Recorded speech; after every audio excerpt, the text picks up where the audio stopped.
All right. So welcome once again. हम लोग बात कर रहे थे फॉरेन एक्सचेंज मार्केट की, जिसके अंदर हम लोग ने देखा था कि there are three zones been divided across the world for which are rather recognized being the biggest center for a foreign exchange market. Now, these three centers, if we look upon, have been divided into various countries which play the biggest role in the currency transaction. If you look upon in 2019, as I've been talking about, foreign exchange market is the over-the-counter market. It is a market of trust, because over-the-counter market का सबसे बड़ा अगर limitation है तो वो lack of trust हो सकता है. Default risk उसके अंदर पैदा हो सकती है. Default का मतलब होता है धोखा. Foreign exchange market over the counter market है और जिसका सबसे बड़ा रिस्क है धोखा, that is default risk, and that default risk is not there. That's why this has become the biggest market. Risk है लेकिन होता नहीं है ज्यादातर, इसीलिए फॉरेन एक्सचेंज मार्केट इतना बड़ा मार्केट बन पाया है, वो भी ओवर द काउंटर. सो सबसे बड़ा प्लेयर अगर कोई है फॉरेन एक्सचेंज मार्केट में, अगर आप ध्यान से देखते हो तो वो यूनाइटेड किंगडम है. एक चीज और बता दूं आपको यूनाइटेड किंगडम की, कि United Kingdom is the biggest hub for financial market as well. न केवल ये फॉरेन एक्सचेंज मार्केट के लिए सबसे ज्यादा बड़ा ट्रेडिंग सेंटर है, बल्कि ये पूरी दुनिया के फाइनेंशियल मार्केट का भी सबसे बड़ा सेंटर माना जाता है. Right? So London Mercantile Exchange, London Stock Exchange, all these exchanges are the benchmark. आपको इंटरेस्ट रेट की भी अगर बात करनी होती है तो आप स्टैंडर्ड बनाते हो लिबोर को. What is full form of LIBOR? Anybody? London Interbank. आगे यहां तक सही है. Offer rate. So when we call it as LIBOR, LIBOR is London Interbank Offer Rate. That is a rate at which one bank with another bank exchange the domestic currency, the rate of borrowing and lending. That is London Interbank Offer Rate. And that rate becomes benchmark for the banks to offer to the customers. आने वाले time में दो bank किस rate पे लेन then कर रहे हैं पैसे का, वो लिबोर रेट है, और फिर वो कस्टमर्स को किस रेट पे देंगे, वो लिबोर के ऊपर कुछ भी रेट हो सकता है. लिबोर प्लस 0.25 इस तरीके से रेट को कोट किया जाता है, आपने स्वैप में पढ़ा होगा. So why LIBOR? Because London is the biggest market of the world in terms of financial instruments, right? The share of trading in London or United Kingdom is around 43.1%. दुनिया का लगभग आधा करेंसी का trade तो United kingdom में ही हो जाता है. देखिए, फिर यूनाइटेड स्टेट्स की बारी आती है 16.5%, Singapore is 7.6%, Hong Kong again 7.6%, Japan 4.5%, Switzerland 3.3%, France 2%, China 1.6%, Germany 1.5%, and Australia around 1.4%. Trading of foreign exchange takes place in these countries. So top three is United Kingdom, United States, and luckily in Asia we have Singapore.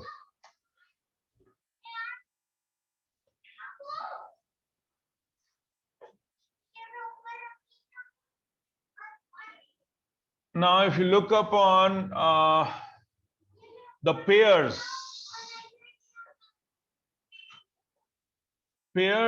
की जब हम बात करते हैं तो naturally जब foreign currency की बात करी जाए तो फॉरेन करेंसी की जो ट्रेडिंग होती है नेचुरली एक करेंसी की दूसरी करेंसी के साथ होती है. तो जब एक करेंसी की दूसरी करेंसी के साथ जो ट्रेडिंग होती है, वो पेयर्स कौन कौन सी करेंसीज के बनते हैं जो कि सबसे ज्यादा मार्केट के अंदर अपना होल्ड बना के रखते हैं. This is again a general knowledge का point. The global foreign exchange market, as we have discussed, is comprising of 170 different countries. As a result, 170 different major and minor exotic currencies. तो जितने देश उतनी currency, 170 देश के आसपास ये पाया गया है कि फॉरेन एक्सचेंज मार्केट में सबसे ज्यादा एक्टिव देश हैं, और नेचुरली 170 देश हैं तो 170 करेंसी भी होंगी. लेकिन the biggest role or the biggest 7 major players are covering or comprising of around 68% of global foreign exchange transaction. So around 68% foreign exchange market में जो transactions होते हैं वो केवल 7 pairs की वजह से होता है.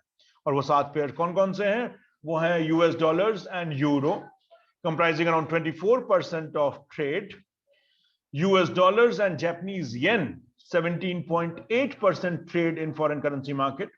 US dollar with Great British Pound is 9.3%. US dollar and Australian dollar, again 5.2%. Dollars and Canadian dollars, 4.3%. Then US dollars and Chinese yuan is 3.8%. And United States dollars and Swiss franc is around 3.6%. तो देखिए सबसे ऊपर USD सब में होना चाहिए क्या? US dollar सबसे ज्यादा पॉपुलर करेंसी है। होना नहीं चाहिए लेकिन है। तो डॉलर का पेयरिंग ही सबसे ज्यादा मार्केट शेयर को लेके बैठा हुआ है। देखिए डॉलर और यूरो 24% है, डॉलर और येन 17.8% है, डॉलर एंड पाउंड 9.3% है, जबकि सबसे बड़ा सेंटर दुनिया का लंदन है, ब्रिटेन है, लेकिन पाउंड का और डॉलर का जो शेयर आ रहा है वो कितना आ रहा है? 9.3%. 9.3. Are you getting my point? These are the basic things what you should remember always. And as we have been talking about, dollar is everywhere. So around 88% of foreign exchange trade involves United States dollars. Dollar can be with euro, dollar can be with Japanese yen, dollar can be with pound, dollar can be with Australian dollars, Canadian, dollars and Swiss franc. ये dollar ही सब जगह सबका ये समझ लीजिए pairing partner है। Dollar नहीं है तो कुछ भी नहीं है। देखो, now when we talk about foreign exchange market, the type of trade which takes place has been divided into wholesale and retail. Wholesale market और रिटेल मार्केट होता है ना, वैसे फॉरेन एक्सचेंज मार्केट में भी होलसेल ट्रेडिंग और retail trading होती है। होलसेल कब होता है? जब दो बैंक आपस में मिलके ट्रेडिंग करते हैं फॉरेन करेंसी की, तो वो होलसेल मार्केट की कैटेगरी में जाता है। और जब बैंक अपने कस्टमर्स के साथ डीलिंग करता है तो वो रिटेल मार्केट के सेगमेंट में जाता है। तो foreign exchange market is described as an over-the-counter market, as there is no physical place where the participants meet to execute the trade. वो meet to लिख दिया, meet to execute होना चाहिए, माफ करिएगा। The trade takes place between foreign exchange market participants at two levels. That is a very important point. दो level पे trading होती है। ओवर द काउंटर है, पहली बात तो उसका कोई फिजिकल एग्जिस्टेंस हमको दिखाई नहीं देता, कि जैसे कपड़ा मार्केट कहाँ है तो आप चले जाइए कपड़ा मार्केट कहाँ है, सब्जी मार्केट कहाँ है तो आप चोइथरा मंडी में चले जाइए जी सब्जी मार्केट। फॉरेन एक्सचेंज मार्केट कहाँ है तो आप कहाँ जाओगे?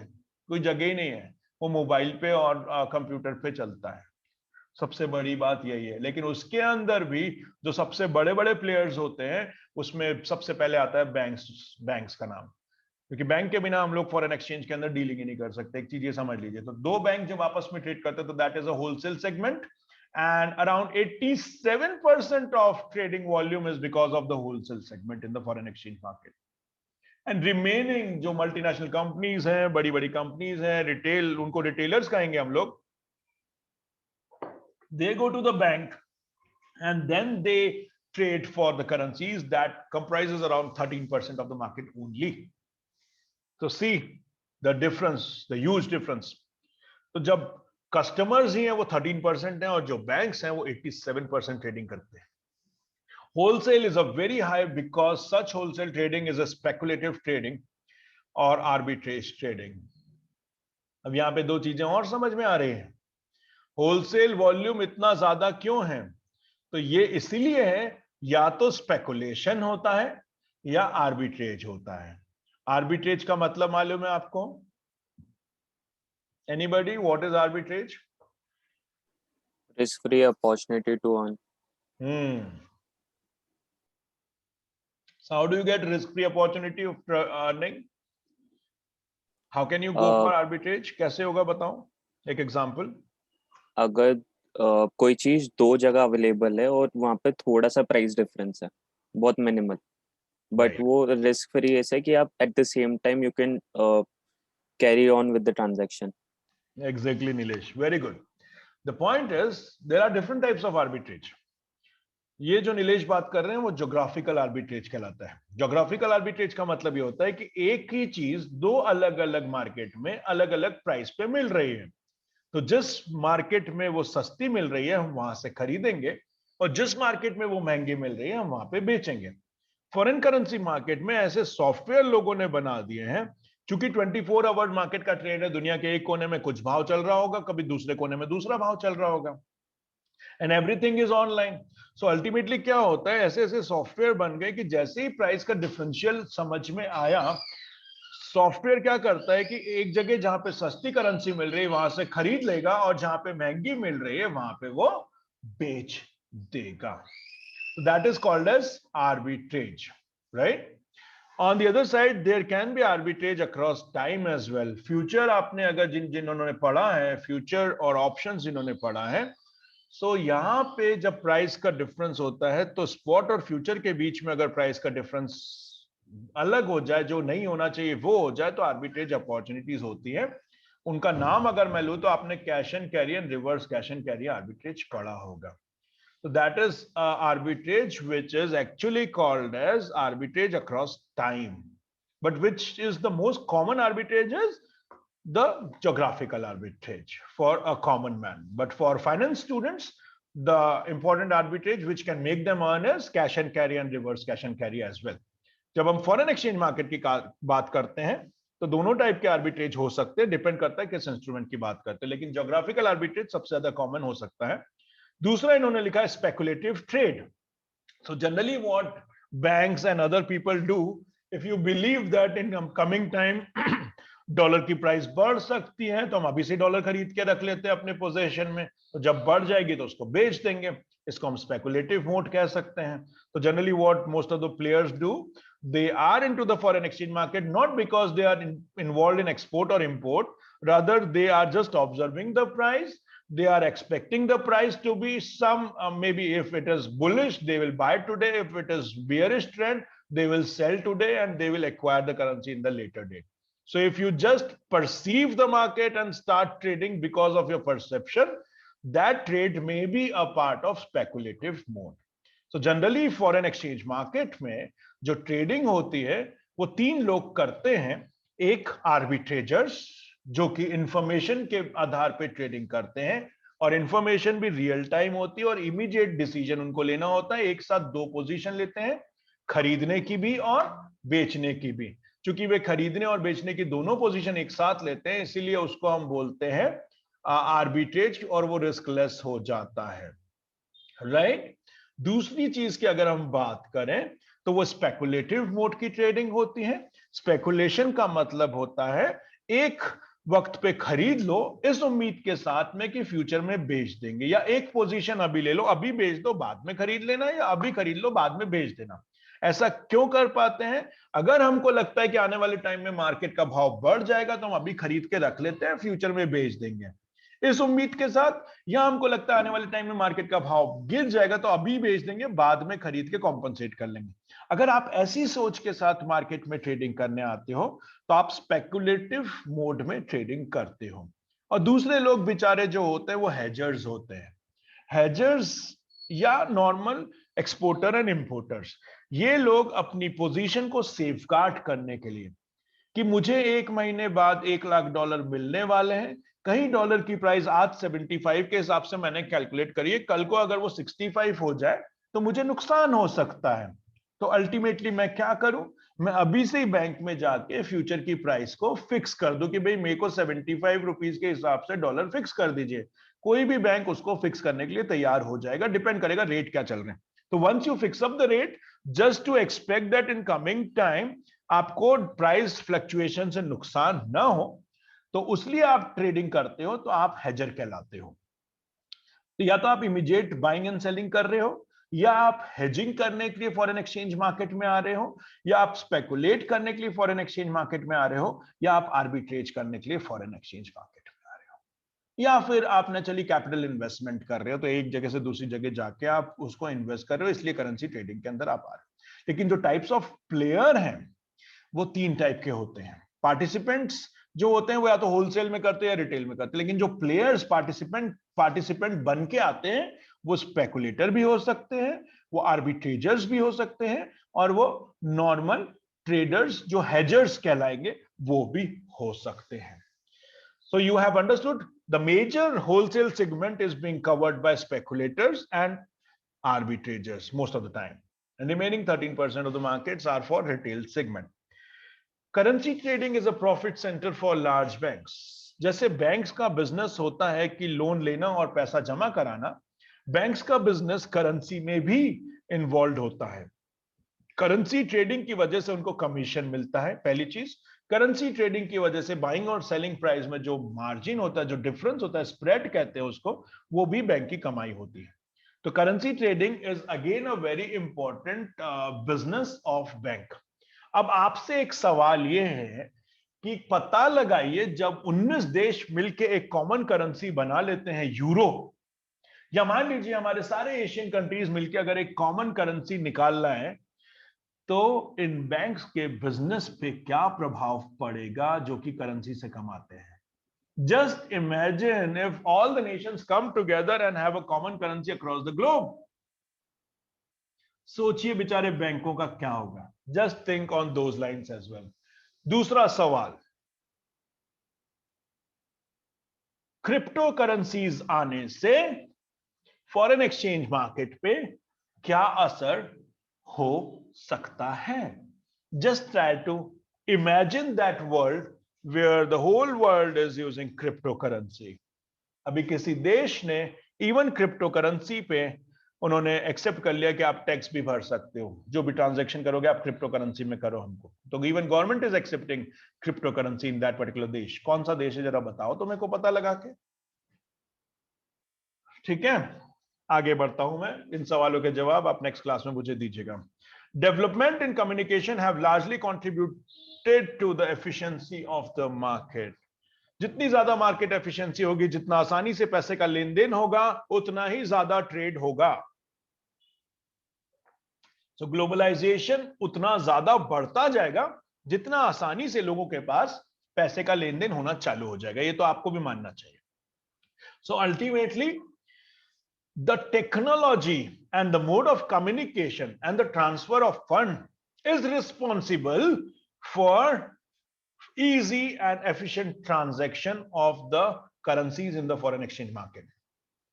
So when there is easy and efficient transaction, that has been contributing to the fast transfer of funds, and that is the result, that is the reason why globalization has been becoming so popular for every country.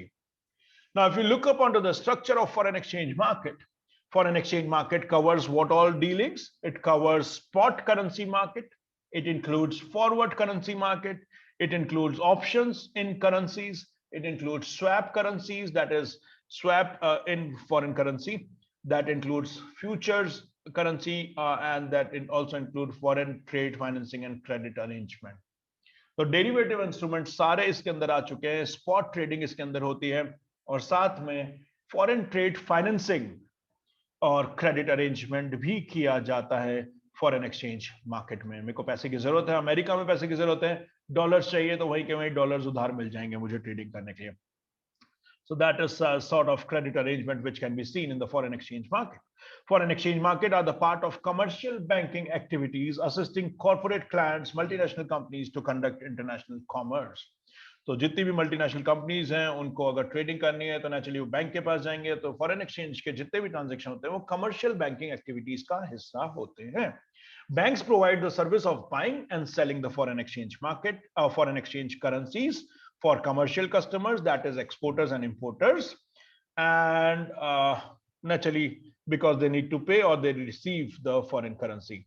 As we talked about, the participants of the foreign exchange market have been divided into three types. If you can see the left side, the banks and the customers, the local banks and central bank, that is RBI in India, and then you have domestic bank and foreign banks abroad.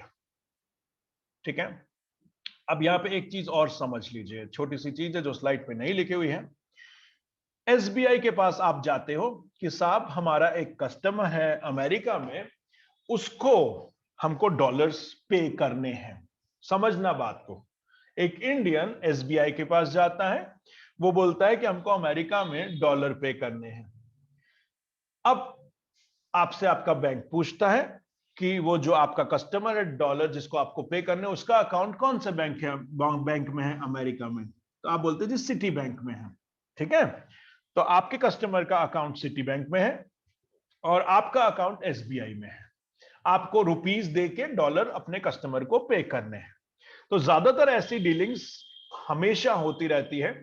तो क्या होता है कि हमारे यहाँ के जो local banks हैं, इंडियन बैंक्स हैं, वो अमेरिका में जाके अकाउंट खुला लेते हैं, वो कनाडा में जाके अकाउंट खुला लेते हैं, हर वो देश में वो अपना बैंक अपना अकाउंट खुला लेते हैं उनके बैंक के साथ जहां पे उन देशों में ट्रेडिंग सबसे ज्यादा होती है। तो अगर अमेरिका में हमारी ट्रेडिंग सबसे ज्यादा होती है तो यहाँ के अक्सर कई बैंकों के अकाउंट वहां के बैंकों में खुले हुए रहते हैं, ताकि आप यहाँ पे रुपीस जमा करो, उनका जो अकाउंट खुला हुआ है एसबीआई का, जो सिटी बैंक में अकाउंट खुला हुआ है, उसको वो वहां से पैसा निकाल के अपने कस्टमर के अकाउंट में जमा कर देंगे। तो that becomes a easy transaction. तो जब भी हमारे यहाँ के देश के बैंक फॉरेन कंट्री के अंदर जाके अपना अकाउंट खुलाते हैं, उस अकाउंट को बोलते हैं nostro account. Nostro nostro account, NOSTRO account, right. उसी तरीके से जब फॉरेन बैंक्स हमारे यहां आके अपने बैंकों के लोकल बैंक में अकाउंट खुलाते हैं, when foreign bank comes in India and they are opening the account with the local banks, Indian banks here, that is being called as Vostro account. Vostro, VOSTRO। Dell के computer आते हैं ना, Vostro लिखा होता है उस पर, कई बार देखना। उनका हमारे पास, that is called as vostro account. हमारा उनके पास, that is called as nostro account, ठीक है। इससे ट्रांजैक्शन आसान हो जाता है।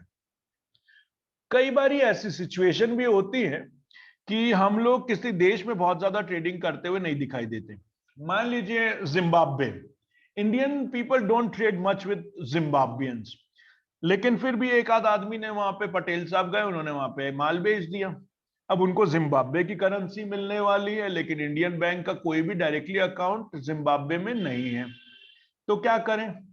तो हम ये ढूंढेंगे कि कोई ऐसा बैंक जिसका जिम्बाब्वे में अकाउंट है, हमारा अकाउंट उनके पास है और जिम्बाब्वे बैंक का अकाउंट भी उस थर्ड बैंक के पास है। तो वो थर्ड बैंक को हम लोग ढूंढेंगे। तो सबसे पहले जिम्बाब्वे का बैंक उस थर्ड बैंक में पैसा डालेगा और थर्ड बैंक का वापस हमारे अकाउंट में पैसा डालेगा और हम लोग अपने कस्टमर को यहाँ पे पैसा दे देंगे। तो कोई तीसरे बैंक को अगर हम रेफर करते हैं, उसको बोलते हैं लॉरो अकाउंट। लॉरो, पढ़िएगा इनके बारे में, स्मॉल स्मॉल एक छोटी छोटी सी चीजें हैं। नॉस्ट्रो हमारा उनके पास, वॉस्ट्रो उनका हमारे पास, लॉरो उसका उसके पास, third party, that is loro account, right. So ये तीन टाइप के अकाउंट बहुत ज्यादा कॉमनली नॉमेनक्लेचर में आते हैं जब भी हम फॉरेन करेंसी बैंकों, फॉरेन करेंसी ट्रांजैक्शन की बात करते हैं। क्योंकि आप देखिए हर ट्रांजैक्शन के अंदर कहीं ना कहीं बैंक इन्वॉल्व है ही सही। So when international banks and bank are involved, that is one type of participant ka group. 100 to 200 large banks worldwide provide the core of foreign exchange market and actively participates and make a market. तो market के सबसे ज्यादा जो players हैं वो banks ही होते हैं और लगभग 100 से 200 कमर्शियल बैंक्स पूरी दुनिया में हैं जो सबसे ज्यादा इसमें एक्टिवली पार्टिसिपेट करते हैं और यही वे लोग हैं जो मार्केट बनाते हैं। इसके बाद अगर मैं बात करूं तो नॉन बैंक डीलर्स आते हैं, wholesale currency traders who are not commercial bank. Example investment bank, आपके सामने नाम है, गोल्डमैन सैशे, जेपी मॉर्गन, ये सारे Solomon Smith, these are all investment banks who establish their own trading centers to trade directly in the foreign exchange market and account for 28% of trading volume. सोचो, foreign exchange brokers, brokers or intermediaries who track quotes offered by many dealers in global market and then match buyers and sellers for a fees, that is bid and ask spread. ये पढ़ेंगे हम लोग, and make a market without taking a position themselves. More and more trading, 50 to 70% now, takes place through automated electronic trading system, making the role of foreign exchange brokers unnecessary. पहले क्या होता था? पहले हम लोग ब्रोकर के पास जाते थे, वो फिर आपके हिसाब से मार्केट में जाके डीलर्स के पास जाते और फिर वो आपके लिए ट्रेड करते थे। आजकल क्या हो गया, ऑनलाइन सिस्टम होने की वजह से हम लोग डायरेक्टली ट्रेड कर सकते हैं डीलर के थ्रू। तो ब्रोकर्स का रोल धीरे धीरे यहाँ पे क्या होता जा रहा है, कम होता जा रहा है।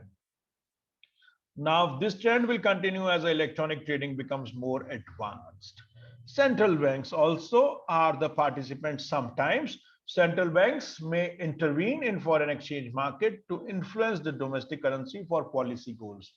तो अगर आपके देश में अगर रुपीस की हम बात करें, तो जो अगर बिल्कुल एडवर्स कंडीशन हो रही है, रुपया की हालत खराब हो रही है हमारे यहाँ पे, तो ऑटोमेटिकली आरबीआई बीच में आके मार्केट के अंदर इंटरफियरेंस कर सकता है, लेकिन ज्यादातर ऐसा वो नहीं करता।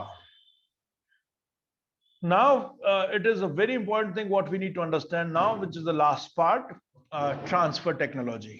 पैसे का लेन देन तो होता है, लेकिन ट्रांसफर कैसे किया जाता है, लोग आपस में कैसे जुड़ते हैं, that is also a very important thing in foreign exchange market to be understood. The transfer of fund internationally is facilitated by international clearinghouse services like SWIFT. SWIFT का पूरा नाम आप जान लीजिए, society for world wide interbank financial telecommunication. जो जितने भी dealers हैं वो किसी न किसी तरीके से, जितने भी बैंक्स हैं वो किसी न किसी तरीके से एक दूसरे के साथ जुड़े हुए रहते हैं, उनको कम्युनिकेशन करना जरूरी है। वो नेटवर्क जो आपस में कम्युनिकेशन करवाने में मदद करता है, सबसे ज्यादा पॉपुलर नेटवर्क जो है वो है स्विफ्ट। स्विफ्ट का फुल फॉर्म फिर से देख लीजिए, it is called as society for world wide interbank financial telecommunication. And then the clearing house which is involved for clearing the financial instruments is CHIPS. CHIPS का full form है Clearing House Interbank Payment System, which is a part of FRS, right? And ECO का full form है Exchange Clearing House Limited. अब इसको detail में हम लोग देखते हैं, FRS क्या होता है वो भी जानने की कोशिश करते हैं। तो दो सबसे ज्यादा पॉपुलर क्लियरिंग हाउसेस जो हैं, या तो वो चिप्स हैं, चिप्स का फुल फॉर्म है clearing house interbank payment system, और जो टेक्नोलॉजी जिनको दो बैंकों को जोड़ती है उसमें एक है स्विफ्ट। स्विफ्ट का फुल फॉर्म है society for world wide interbank financial telecommunication. Swift and CHIPS also provide check clearing services, account transfer, wire transfer, etc. And ECO is only exclusively for foreign currency. Check की spelling मैंने गलत लिखी हुई है, कृपया नाराज ना होइएगा। स्विफ्ट की अगर हम बात करें तो Swift is society for world wide interbank financial telecommunication.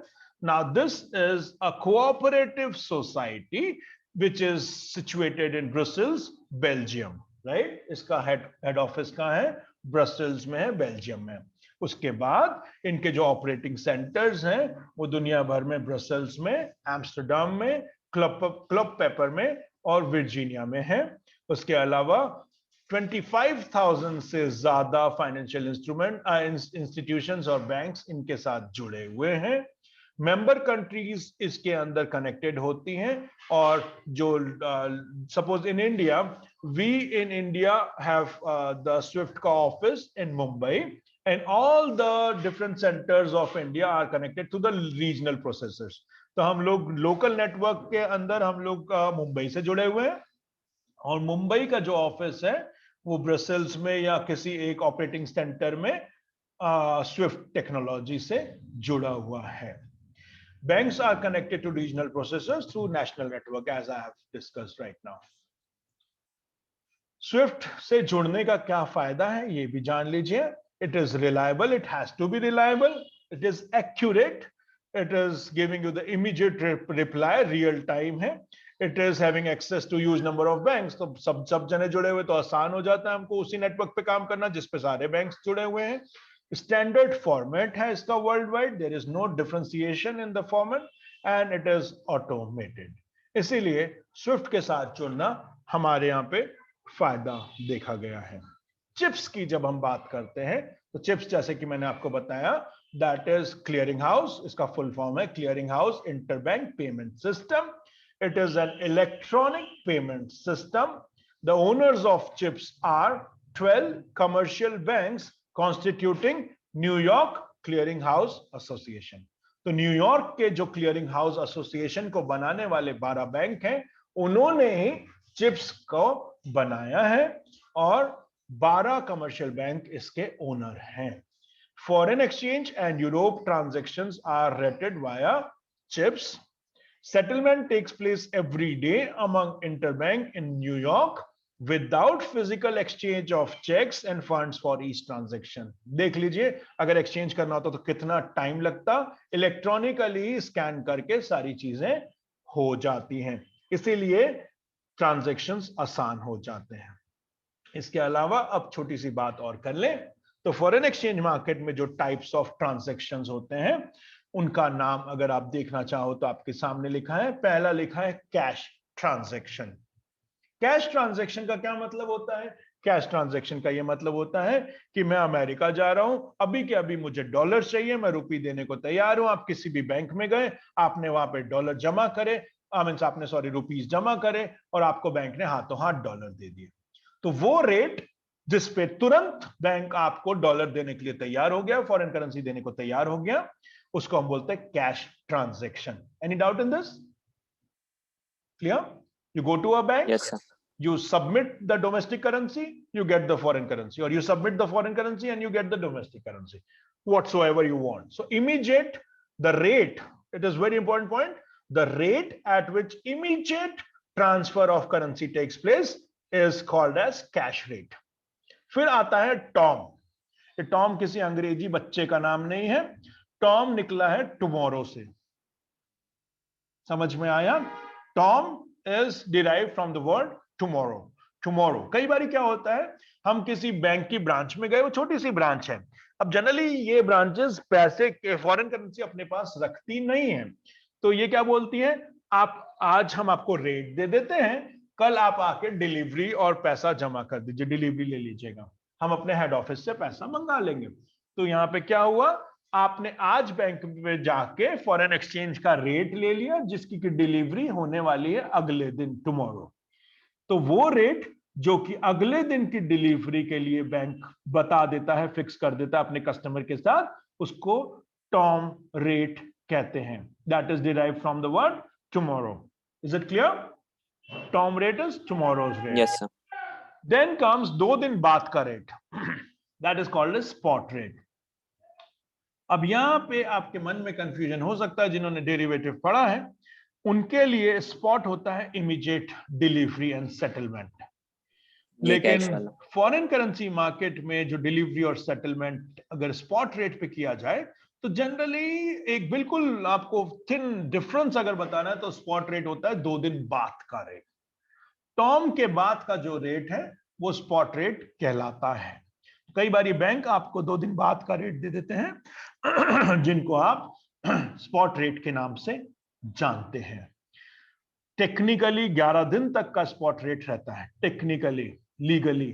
लेकिन हम लोग आम आदमी की लैंग्वेज में अगर बात करें तो कैश को, टॉम को, स्पॉट को, हम सबको स्पॉट ही बोलेंगे. ठीक है?